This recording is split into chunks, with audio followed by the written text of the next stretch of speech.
খুব সুন্দর এক্সিবিশন তৈরি হবে।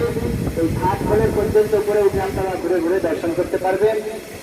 বৃহৎ ভাগবতমে যে গোপ কুমারের লীলা বর্ণনা করা আছে, গোপ কুমার, সেই গোপ কুমারের সমস্ত লীলা আপনারা এখানে দর্শন করতে পারবেন।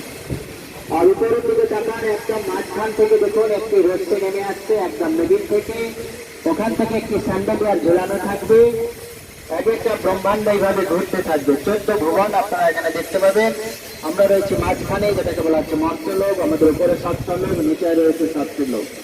উপরে যে 7টা লোক রয়েছে, 7 স্টেপ, ভূ ভুব স জন তপ মহাসত্যলোক। তারপরে আছে চিন্ময় ধাম বৈকুণ্ঠ লোক। সবার উপরে রয়েছে রাধা কৃষ্ণের ধাম গোলক বৃন্দাবন। এক একটা ব্রহ্মাণ্ড এইভাবে ঘুরতে থাকবে, যাতে মানুষ বুঝতে পারে আমাদের উপরে কটি লোক রয়েছে। দেবদেবী কোথায় থাকেন, শিবজি কোথায় থাকেন, ব্রহ্মাজি কোথায় থাকেন, ভগবান বিষ্ণু কোথায় থাকেন, রাধা কৃষ্ণ কোথায় থাকে, আপনি এখান থেকে পরিষ্কার